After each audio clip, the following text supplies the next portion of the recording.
Jueves 22 de junio, empezó ayer el invierno y estamos en una clase híbrida que acaba de empezar. Y mientras algunos van un poquito más de agua, vamos a arrancar con nuestro encuentro del día de la fecha. Y el capítulo 5 de Shmot, que me acaban de soplar acá, Saúl, el mejor alumno. Muteanos, Fabi. Que los con P al principio, que los qué. Dale. No me hagas hacer esas cosas, Pupi. Ya ahí los muteé. Bien, vamos a compartir el texto. Ustedes no lo van a tener. Yo podría compartirlo ahí si quieren, pero tengo que... Para hacer eso... Sí, no, pero ese no es el tema. Tengo que poner un cable que conecte la compu.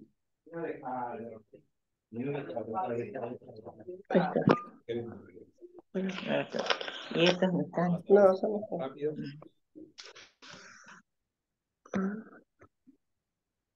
Gracias. Ahí está. Bueno, ahora poneme la voz. Esta es la voz. Atrás tiene las entradas de Ahí está. HD. Más fuerte no puede ser. ¿Tocas? No quiero tocar. A ver. Bueno, en YouTube los que van a ver esto se van a aburrir unos minutos, menos un minuto, y ya estaremos conectándolos. No toques nada, Berta. Ahora te No, Fabián. me tocó, me llamaron. 11:30.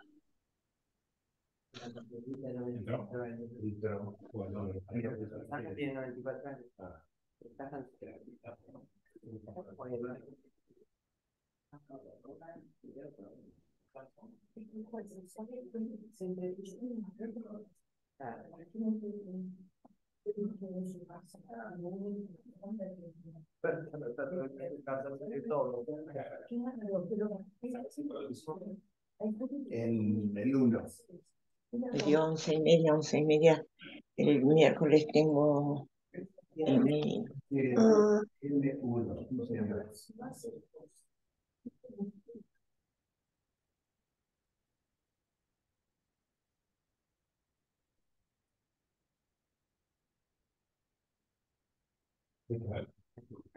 Teóricamente.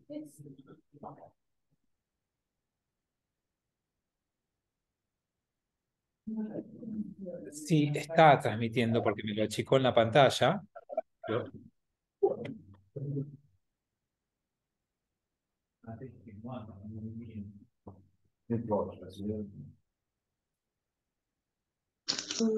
¿Qué está pasando? Susana está muteada. ¿Qué está pasando? Susana Goldman, ahí. ¿Qué pasa? No, pero eso no. No, quería ver que esté el HD. No, pero no está Hay profesor, pero bueno, digamos.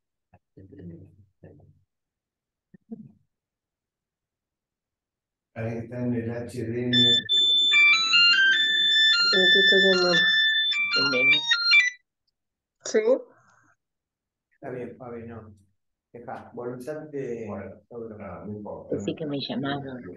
Dale. Mira, decí que me llamaron. Bueno, mala suerte. Dijo que Ahora porque el ratito se prende, ¿no?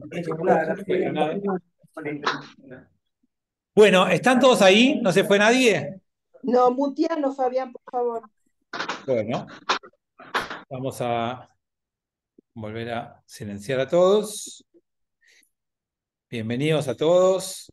Ahora sí, con una propuesta híbrida. Vamos a compartir pantalla y vamos a mostrar el texto que nos toca hoy, que es el capítulo 5 del libro de Éxodo, Shmot, en donde se van a encontrar a negociar Moshe y Aarón con el faraón. Y después llegaron Moshe y Aarón y dijeron a Paró: así ha dicho Adonai, Dios de Israel, Shlach et ami, libera a mi pueblo, para que ofrezcan sacrificios ante mí en el desierto. Bueno, acá tenemos el primer desafío complejo de entender, que es cómo hacen dos cualquiera, dos esclavos, Moshe y Aarón, para tener una audiencia con el faraón y poder hablarle. Y para salir vivos de la audiencia. Porque obviamente no parecería ser la tolerancia y la convivencia una característica de hace 3.300 años y tampoco la que imperara en Egipto de aquel momento. Lo cierto es que nosotros leemos el texto como un texto simbólico que habla de nosotros, no como un libro de historia que nos hace ver que dos esclavos se presentaron frente al faraón y que en esa presentación hicieron un piquete y reclamaron por más planes sociales. O sea, acá Moshe y Aarón somos nosotros. Y el faraón está dentro nuestro. No es la frase de Maradona, ¿eh? No es la frase de Maradona, no sé si alguno la recuerda, pero no la voy a decir, pero no es esa frase. Es que todos tenemos un faraón adentro, todos tenemos un costado, una parte nuestra que es autoritaria, que es violenta, que es fuerte, y cada tanto nos animamos a enfrentarla. Y cuando uno se anima a hablar con su faraón interno, uno se pone el traje de Moshe e intenta hablar con uno mismo para ver qué nos pasa, que tenemos un costado autoritario. ¿Se acuerdan que había una frase que decían antes en los medios de comunicación muy común que decía que todos tenemos un enano fascista dentro y que algunos tenían un gigante más que un enano?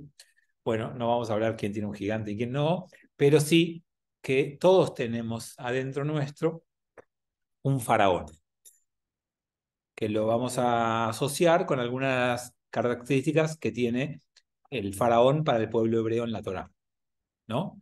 Alguien que es autoritario, que es violento, que impone, que decide por otros y que trata de aprovecharse de los demás. Entonces, cuando nosotros descubrimos eso en nosotros mismos, muchas veces intentamos negociar con nosotros mismos. Lo que Moshe y Aarón quieren hacer acá es negociar con un poder malvado, un poder del mal que va a estar representado por el faraón. Y cuando vas a negociar, no vas a proponer de entrada lo de máximo. Vas con una de mínima. No decís, quiero que este pueblo se vaya entero de Egipto.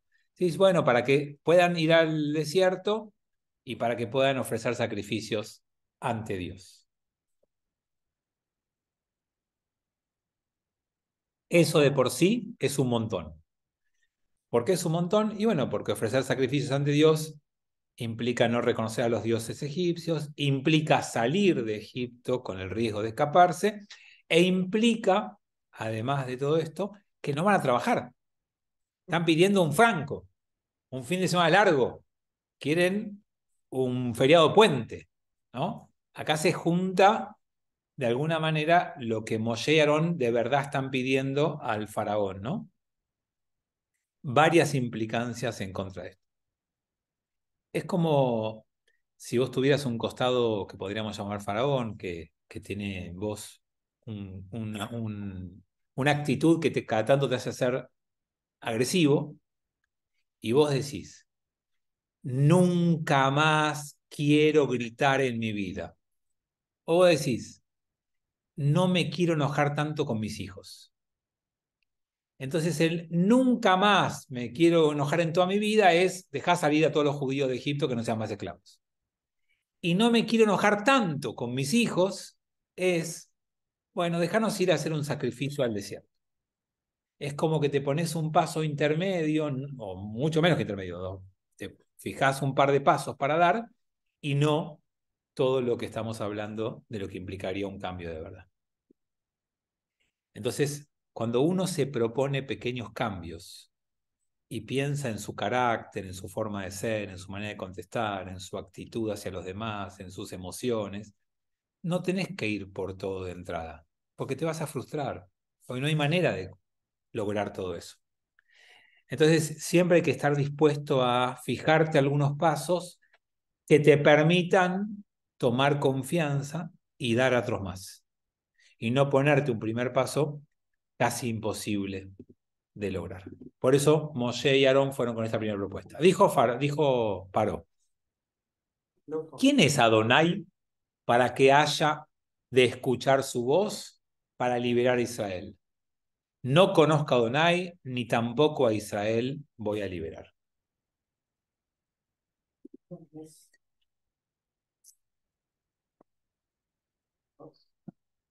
En la época en la que estamos leyendo este texto, o en la época antigua, en la antigüedad, en cada región reinaba un dios distinto. Y por supuesto que en las regiones donde el rey o el dios, acuérdense que el faraón era el hijo directo, el descendiente elegido por el dios o por los dioses egipcios. Acuérdense que los reyes en la antigüedad eran los representantes de Dios en la tierra.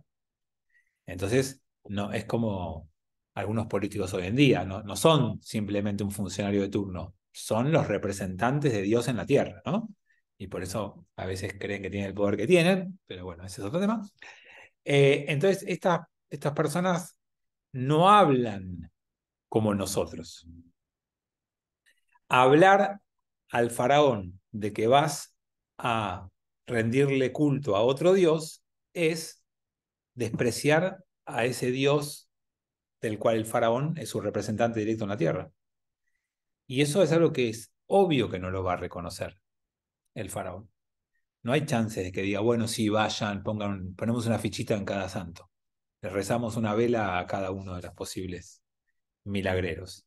Acá lo que hay es una única voz, una única autoridad y poder, y esto es cuestionar esa autoridad, ese poder, y es lo que el pueblo de Israel, o Moshe y Aarón, empiezan a hacer. Porque acá lo que vemos es una de las luchas clásicas de toda la Torá. Si ustedes me tienen que decir, ¿a qué vino la Torá? Vino a cambiar algunas cosas, un montón, pero las grandes cosas que vino a cambiar, una es a terminar con el politeísmo, con la creencia en falsos dioses. Una de las grandes batallas de toda la Torá es terminar con los ídolos. Y esto es lo que empieza a jugarse acá también. Acá hay un desafío a las creencias en los falsos dioses. Y eso, lamentablemente, sigue vigente hasta el día de hoy. Todos tenemos falsos dioses de los cuales nos seguimos aferrando. Todos tendríamos que soltar algunas creencias que no son buenas para nosotros. Algunos creen en la autoridad de la fama, del dinero, del poder. Otros creen en la autoridad del éxito. Y muchos sometemos nuestra vida y nuestro comportamiento a esos dioses. Y por ellos hacemos cualquier cosa. Y cuidado con tocar al dios de la fama, del poder, del dinero, del éxito, o de lo que cada uno se dé cuenta, ¿no? Que en su vida tiene. Entonces empieza esta negociación que el faraón obviamente no acepta en ningún término. Dijeron ellos, el Dios de los hebreos se nos ha manifestado. Hemos de partir ahora a 3 jornadas de camino en el desierto y ofreceremos sacrificios para Adonai, nuestro Dios. No sea que nos haga perecer con mortandad o con espada. Bueno, capaz que no se había enchufado. ¿Qué pasó? No, el 3. Entonces, insisten, ¿no? ¿No lo conoces? Te lo presento. El Dios de los hebreos. Es él. Y solamente son 3 jornadas. Son 3 días de camino. Hacemos nuestro sacrificio a nuestro Dios. Y, ojo, no te amenazo a vos. Si no lo hacemos, nosotros pereceremos. Si hubiera sido una amenaza a los egipcios, hubiera sido tal vez combatida por el faraón y atacado a los hebreos. no es si no me dejas salir, te aniquilo. Es más el de una madre judía. No me dejas salir y me muero. Soy yo el que va a sufrir. Y por supuesto que ese desafío de sufrir no es para que los egipcios les dé pena. Es para que los egipcios vean que se pueden quedar sin esclavos. Mirá que si se te mueren, la mano de obra barata que tenés. Así que, claro, la presión de Moshe no es amenaza, es te podés perjudicar vos. Es como cuando discutís con un familiar, un ser querido, con una persona con la que convivís, y la consecuencia que te plantea, si eso no funciona bien, es, mirá que me puedo dañar psicológicamente, mirá que me puedo lastimar, mirá que me puede esto hundir, deprimir, no sé, lo que fuera, que lo afecta a la persona, no es una amenaza hacia vos. Así que así plantean las cosas Moshe y Aarón. 4. Les dijo a ellos el rey de Egipto: ¿por qué, Moshe y Aarón, habréis de perturbar al pueblo en sus labores? Id a vuestros trabajos.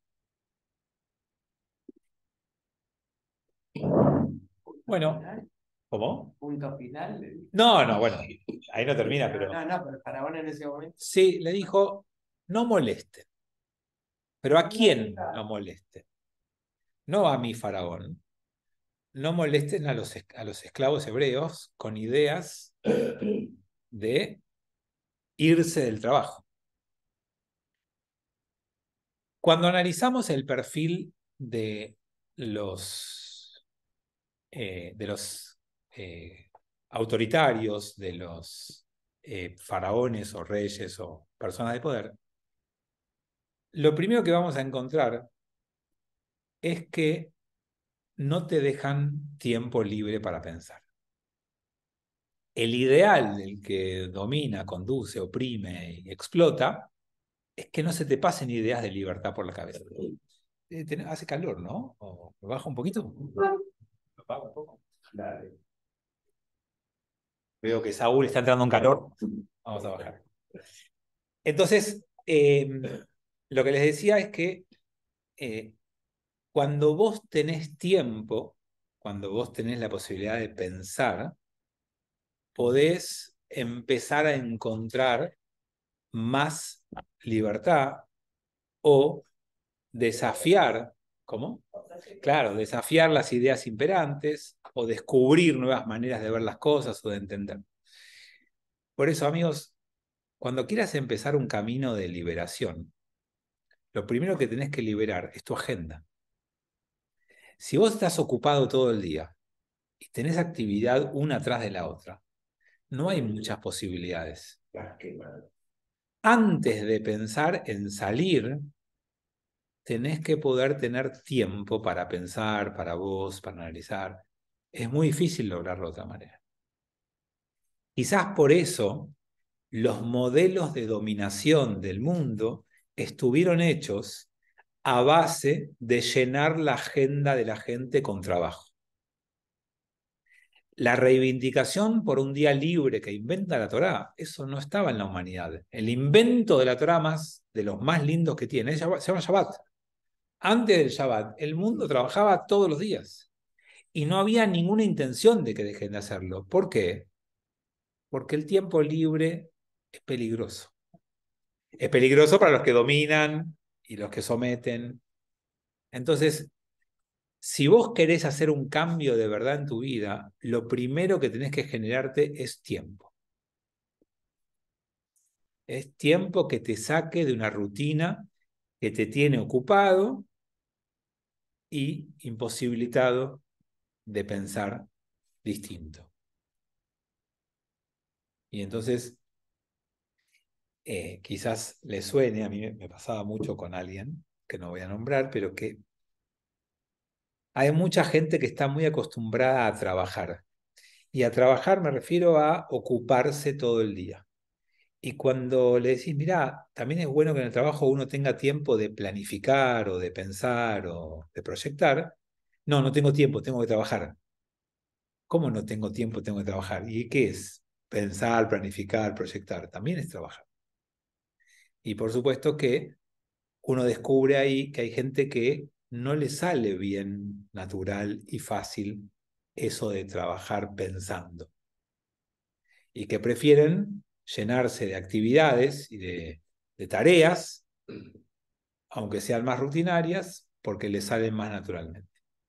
Bueno, acá, si queremos que un pueblo empiece a salir de la esclavitud, tenemos que dejarle espacio sin trabajo, que es lo que el faraón descubre que no quiere hacer.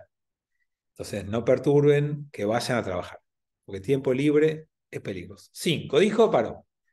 He aquí que son numerosos ahora el pueblo de la tierra, y habréis de hacerlos cesar de sus trabajos.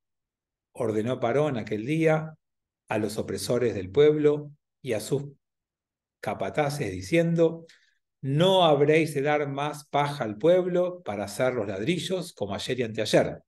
Ellos habrán de ir y que recojan para ellos la paja. Empero la cantidad de ladrillos que ellos solían hacer ayer y anteayer, les impondréis. No habréis de dividir de ella a que afloje, a que flojos son ellos, por eso ellos claman, diciendo: vayamos, sacrifiquemos a nuestros Dios. Bueno, ¿qué es lo que hace el faraón? Se enfrenta con una queja, con un reclamo, con un pedido de vacaciones pagas, quieren aguinaldo y quieren fin de semana largo. Entonces, ¿qué dice? Vienen con esos reclamos porque les sobra el tiempo y empiezan a pensar y tienen ideas raras. Bueno, ¿sabes qué? Si te sobra el tiempo, trabaja más. ¿Qué es lo que hace el faraón hábilmente? Va a intentar romper el vínculo entre Moshe y Aarón y el pueblo de Israel. Moshe y Aarón fueron al pueblo y dijeron: yo tengo la solución, nos vamos a ir de acá, vamos a ir al Club Med de Brasil gratis. Y el pueblo dijo: bueno, vayamos. Bueno, si la respuesta es no solo que no vas a ir de viaje gratis, sino que además ahora tenés más trabajo que antes por la misma paga, entonces te vas a enojar. ¿Con quién? Con Aarón y con Moshe. Tal cual. Quiero contarles que lamentablemente esto que vimos acá en la historia de Moshe y Aarón nos pasó en nuestra historia un montón de veces. Fueron muchos los enemigos del pueblo de Israel que intentaron enfrentar al pueblo con sus liderados, con sus líderes, con sus dirigentes, a través de alguna artimaña para lograr que se quiebre entre ellos y se dividan y sea más fácil ejercer el poder sobre ellos. Esto lamentablemente lo vimos muchas veces. O sea que el faraón descubrió, si les recuerdan el primer versículo que leí, se los voy a repetir, que el pueblo hebreo era una amenaza interna. Yo lo primero que les dije, el 5. He aquí que son numerosos ahora el pueblo de la tierra. Lo primero que descubre el faraón es que los hebreos tienen más poder y fuerza de lo que ellos mismos se dan cuenta. Y eso en realidad es algo bueno que también nosotros tenemos que descubrir. Muchas veces no te animás a hacer cambios porque sentís que no tenés la fuerza para hacerlo. Y a veces el comienzo empieza o el principio empieza a imponerse cuando descubrís que sos más fuerte de lo que creías. Cuando te das cuenta que tenés más posibilidades y capacidades que lo que vos pensabas. Hacer un cambio más chico y más posible, como explicabas antes. Estás haciendo un cambio de memoria más chico, más posible, de pronto te das cuenta que eso va a abrir. Lo repito, acá dicen que cuando uno hace pequeños cambios más chicos, más manejables, eso le va dando confianza para después animarse a más cambios y esa es una buena manera de ir descubriendo la fortaleza que uno tiene, como para lograr después confianza, descubriendo tu propia fuerza y animándote un poco más. Es como siempre, ¿no? Tenemos que aprender a dar pasos en la dirección deseada. No apurarnos por llegar, pero empezar a caminar hacia el rumbo adecuado es la mejor manera de saber que vas a llegar. Porque esos pasos pequeños te van a dar confianza para después animarte un poquito más. Entonces el faraón descubrió eso y dijo, vamos a romper la comunicación interna y vamos a enfrentar al pueblo con sus líderes para que no tengan más estos discursos de libertad. 9. Hágase más pesado el trabajo sobre los hombres y que estén ocupados en él y que no se confíen en palabras engañosas, lo que hablábamos antes, bien claro, cuando uno tiene mucho tiempo libre, cuando uno escucha a gente que lo engaña, empiezan a aparecer esas ideas raras en la cabeza. Salieron los opresores del pueblo y los capataces y se dirigieron al pueblo diciendo, así ha dicho Paró, yo no les doy a vosotros paja. Vosotros id, tomad para vosotros paja, de donde la encontréis, ya que no ha sido disminuida de vuestro trabajo cosa alguna. La gran pregunta que tengo para hacerles, y ya les adelanto que no tengo respuesta, es, ¿estos capataces eran judíos o eran egipcios? Las dos cosas. Las dos cosas. ¿Cómo? Acá dice de madre judía y padre egipcio. Bueno, lamentablemente, no importa. Eran judíos. ¿Cómo? Andrés dice que a lo mejor eran judíos. Bueno, lamentablemente ya no importa si ahí eran judíos o no. Los capos en el nazismo, en muchos casos, eran judíos. Esto que acá no sabemos si lo fue hecho de esa manera o no, tenemos historias en el pueblo de Israel que nos hicieron enfrentar entre nosotros con los peores dilemas que un ser humano puede enfrentar. ¿Querés que tu familia y vos estén un poco mejor? Bueno, te pongo encima de la opresión de tus hermanos, de tu pueblo. ¿Y quién no quiere salvar a hijos o a cónyuges? Y si para salvar a hijos y a cónyuges tenés que hacer mano dura con tu pueblo, ¿qué haces? Y si además sabés que si vos no lo hacés va a haber otro dispuesto a hacerlo, ¿te alcanza eso como excusa? Si vos hubieras estado en ese campo, en esa situación, en ese lugar, ¿habrías transado o no? ¿Salvar a tu familia vale cualquier cosa? Son dilemas, amigos, donde jamás me gustaría estar. No tengo respuesta. Y no me animaría jamás a juzgar a los que lo hicieron. Porque es muy cómodo y muy fácil, desde el living de mi casa o desde mi oficina en Lambrot, decir lo que debieran haber hecho o lo que yo haría cuando no estoy ni cerca de esa situación. No juzgues a tu amigo. Hasta que no estés en sus zapatos. Así incluso a lo mejor podían pensar que ellos iban a tratar mejor, los iban a tratar mejor, eran buenas personas para ser buenos capataces. Claro, ellos podrían haber hecho, como decís, que tal vez en lo que podían mejoraban la vida del pueblo. Claro, dice, yo voy a ser mejor capataz y voy a tratar mejor a los que si es otro. Sí, muy político. La historia, Andrés, nos muestra, en casos más cercanos a la historia que tenemos evidencia, que en algunos casos esas personas son más crueles que las otras. ¿Por qué? Porque sienten que tienen que rendir examen permanentemente.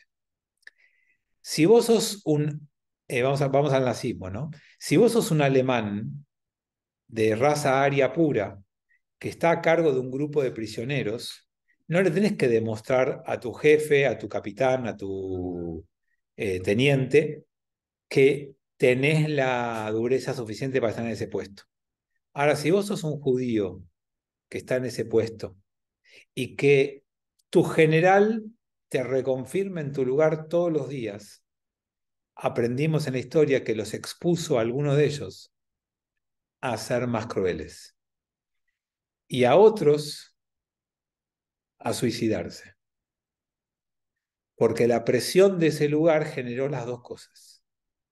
Generó un liderazgo que por salvar a su familia hizo cosas que su conciencia tal vez no le permitía, y otro liderazgo que no toleró esa situación, esa presión, y terminó yéndose. No me animo a decir si en este caso eran capataces o no judíos, no importa, no me cambia la situación, me sirve para entender a veces los dilemas que la vida nos puede enfrentar. Entonces, cuando trajeron todo esto, 12, se esparció el pueblo por toda la tierra de Egipto para recoger tamo en lugar de paja. Y los opresores urgían diciendo: concluid vuestra obra, el trabajo de cada día en su día, como cuando había paja. ¿Cómo? Tamo o toma, ¿no? Una materia prima para hacer ladrillos que había más fácil de recoger que la paja. No cambia mucho la esencia del relato. Lo que el texto acá, me parece a mí, nos quiere decir es que todavía no se logró el quiebre interno. La gente aceptó el desafío e intenta cubrir las nuevas necesidades. Y yo los quiero llevar a ustedes a ver si alguna vez en su vida les pasó. ¿Alguna vez tuvieron que aumentar la cantidad de trabajo que hacían porque si no, no les alcanzaba o no llegaban o no lograban la meta que se ponían? Todos en nuestra vida en algún momento pasamos por eso. ¿Cuántas veces de pronto, por una inflación o porque éramos muy jóvenes o porque teníamos que comprarnos la casa o pagar el crédito o por lo que fuera, tuvimos que sentir que trabajábamos más tiempo del que habíamos trabajado antes para obtener el mismo resultado? Y creo que es una de las cosas más frustrantes que uno puede atravesar, ¿no? Porque si vos redoblás tu esfuerzo porque querés incrementar tu ganancia, no digo que siempre esté bien, pero hay momentos de la vida donde uno lo puede hacer.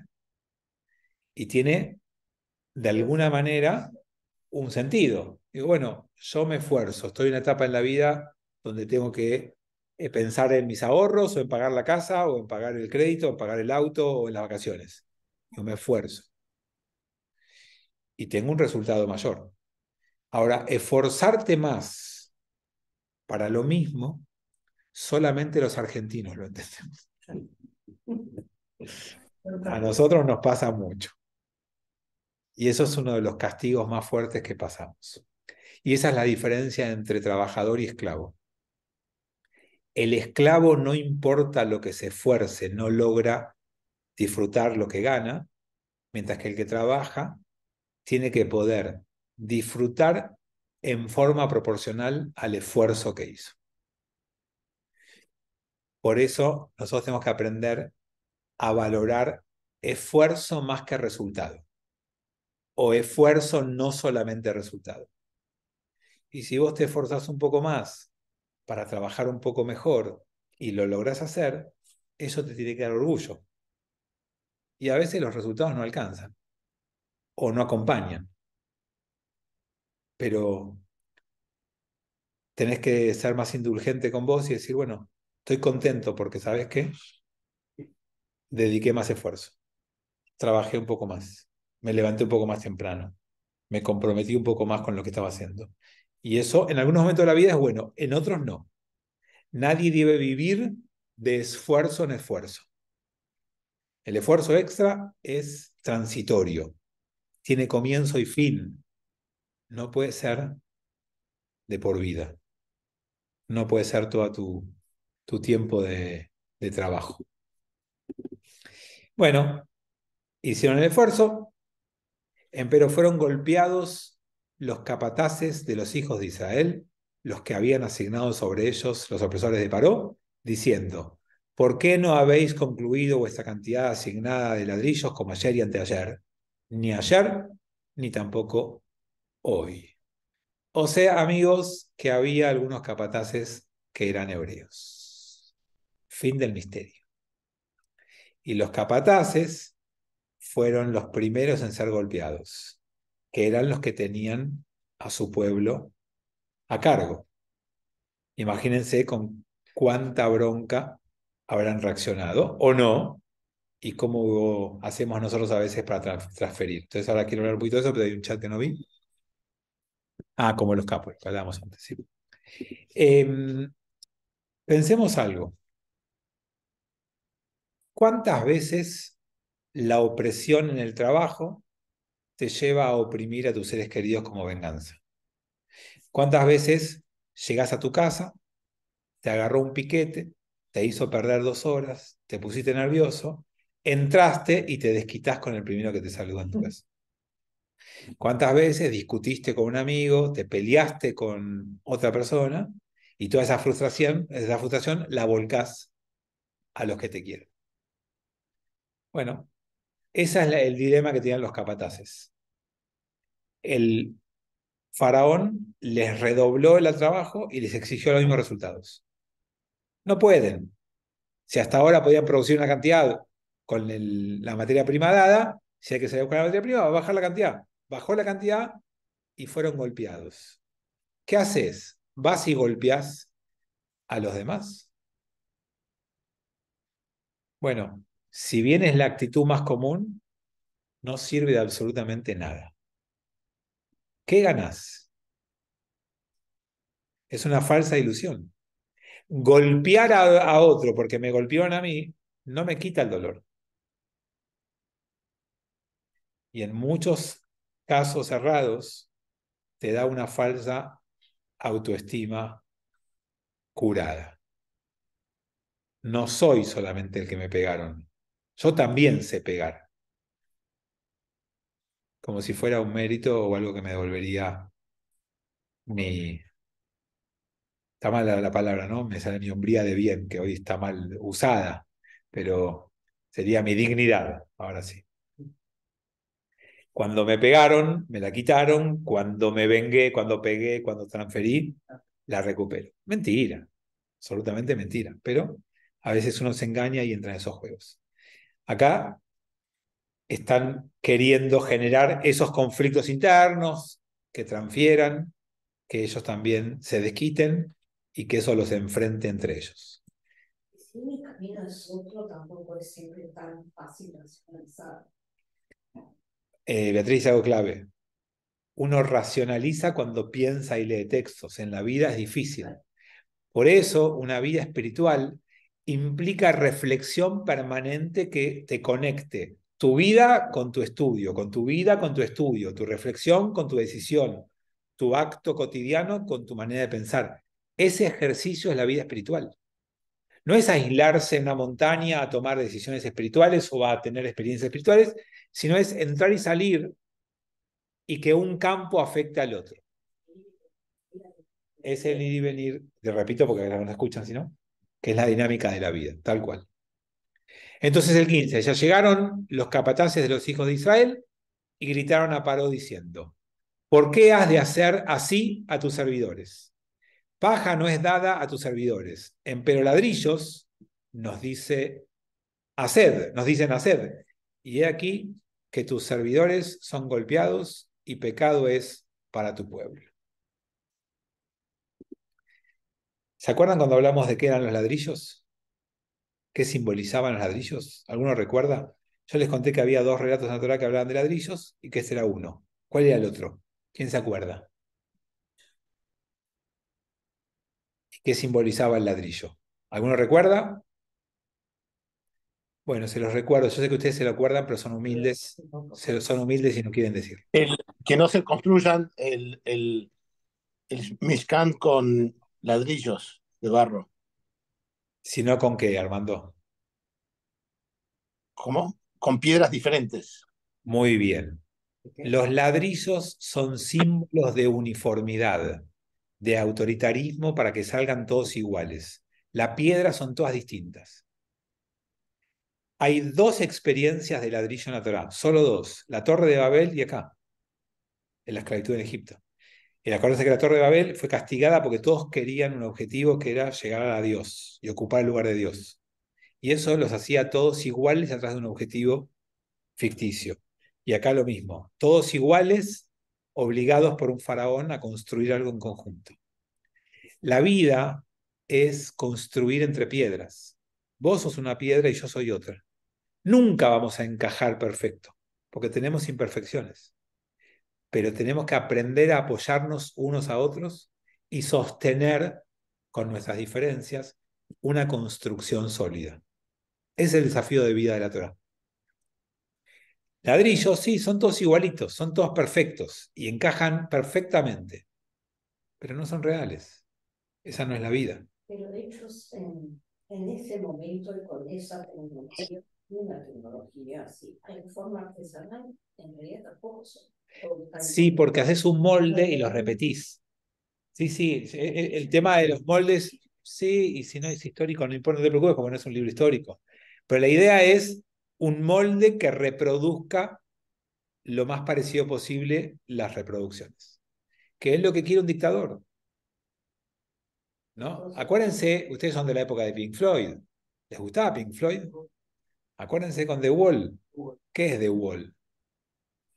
Es eso, todos igualitos. Acuérdense el video de The Wall, que es muy gráfico en esto. Entonces ahí tenemos al nieto de Susana, que lo estamos saludando, que lo vimos hoy a la mañana, y que ahí está estudiando Torá. Se puso tefilismo y a la mañana, ojo, ¿eh? Bueno, entonces les decía que la búsqueda de la igualdad es lo que también la Torá combate. No somos todos iguales, al contrario, somos todos distintos, y entonces lo que busca acá el faraón es uniformarlos y exigirles y esperar lo mismo de todos sin entender las diferencias. Y acá fueron los capataces los que pelearon por disminuir el trabajo. Perdona, Rap. Sí. Estuve el otro día buscando palabras sobre el tema de la piedra. Y es muy curioso, en el Tanaj aparece la piedra en unos sitios chulísimos. Aparece la piedra donde se apoya para dormir cuando ve la escala Jacob, por ejemplo.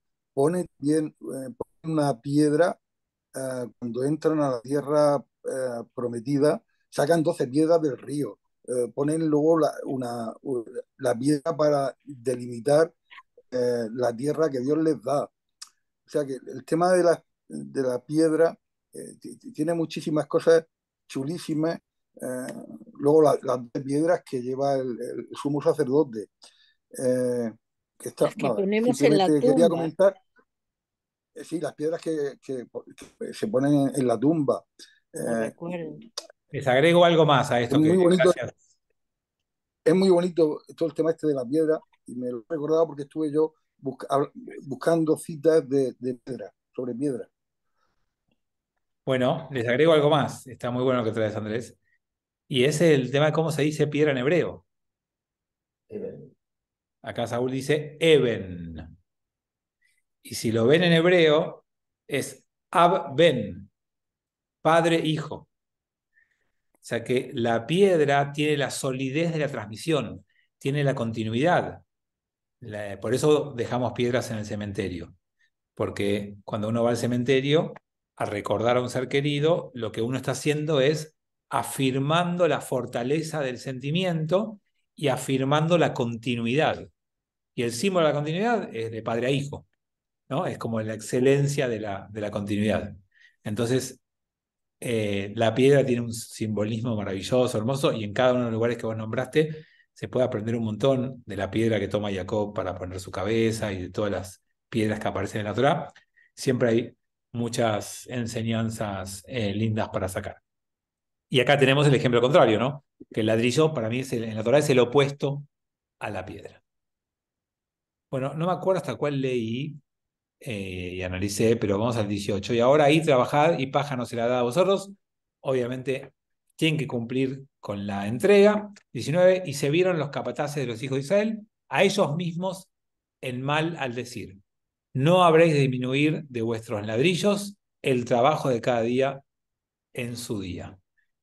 Y claro, los capataces se sentían mal, esto es, y se vieron los capataces a ellos mismos en mal al decir, porque es muy feo la situación en la que quedaron. Están expuestos a algo que no quieren hacer.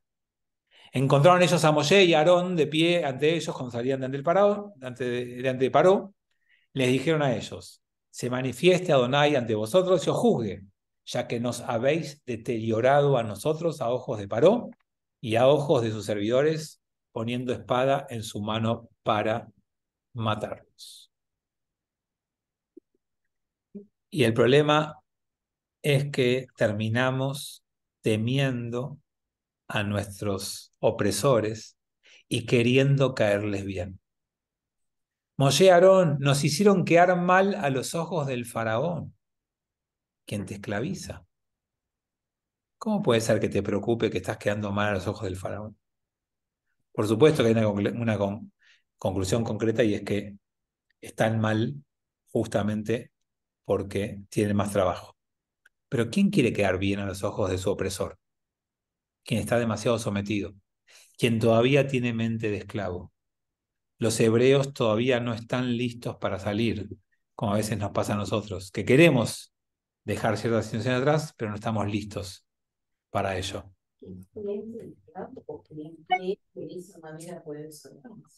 Quien tiene mente de esclavo o cree que de esa manera puede salvarse, y quien cree que de esa manera puede salvarse es porque tiene mente de esclavo. Porque nunca te vas a salvar de un faraón que te oprime cumpliendo todos sus deseos. Nunca quedando bien se soluciona esa situación. Cuando cumplís los deseos, alimentás más deseos. Cuando alguien se impone ante vos con fuerza y cumplís, estás alimentando el circuito. Les dijeron a ellos: se manifieste Adonai ante vosotros y os juzgue, ya que no habréis deteriorado a nosotros a los ojos del Paró. Eso creo que lo leí. Retomó Moshe ante Adonai y dijo a Adonai: ¿por qué has acarreado el mal a este pueblo? ¿Para qué me has enviado? Yo, ya que desde que me ha llegado a Paró para hablar en tu nombre, él ha maltratado más a este pueblo, empero librar tú nos has librado a tu pueblo. Dos cosas quiero decir de esto, y con eso cerramos el encuentro de hoy. La primera: esto es como creer que vas a salir de una adicción consumiendo un poco más. No, si consumo un poquito más, ya está, estoy bien, me siento satisfecho. Y cada vez que consumís un poquito más, querés un poco más. No se sale de una adicción satisfaciendo la adicción. No se sale de un opresor satisfaciendo al opresor. Y lo segundo es: Moshe todavía no está preparado para el liderazgo. Liderar no es trasladar el problema a otro. Si el pueblo tiene un problema, Moshe, en lugar de enfrentar el problema, le traslada el problema a Dios. Tiene que aprender, está empezando. Pero cuando lideramos, tenemos que empezar a hacernos cargo de situaciones, que es lo que Moshe todavía no puede hacer. Llevó el pedido de Dios al pueblo, el pueblo le fue mal, vuelve el pueblo con el reclamo, y Moshe se da vuelta y dice: che, Dios, ¿qué pasó? Está mal lo que me dijiste. ¿Ya? Por ahora es un llevador y traidor, un correo, un mensajero. Todavía no lidera, ya va a liderar, pero por ahora no es poco. Mensaje entre Dios y el pueblo. Bueno, amigos, está por llegar Andajasi, por empezar aquí, así que los dejo. Recuerden que el sábado tenemos un día para sumar y que el lunes tenemos antisemitismo. Y si no, nos vemos el jueves que viene. Que ¿Se estén bien. transmite Saludos para esto? mañana. ¿Se transmite esto de ahora o no? Creo que se graba para después, no en vivo, pero Ah, se ok. graba. Chao. Chau, chau. Adiós. Adiós.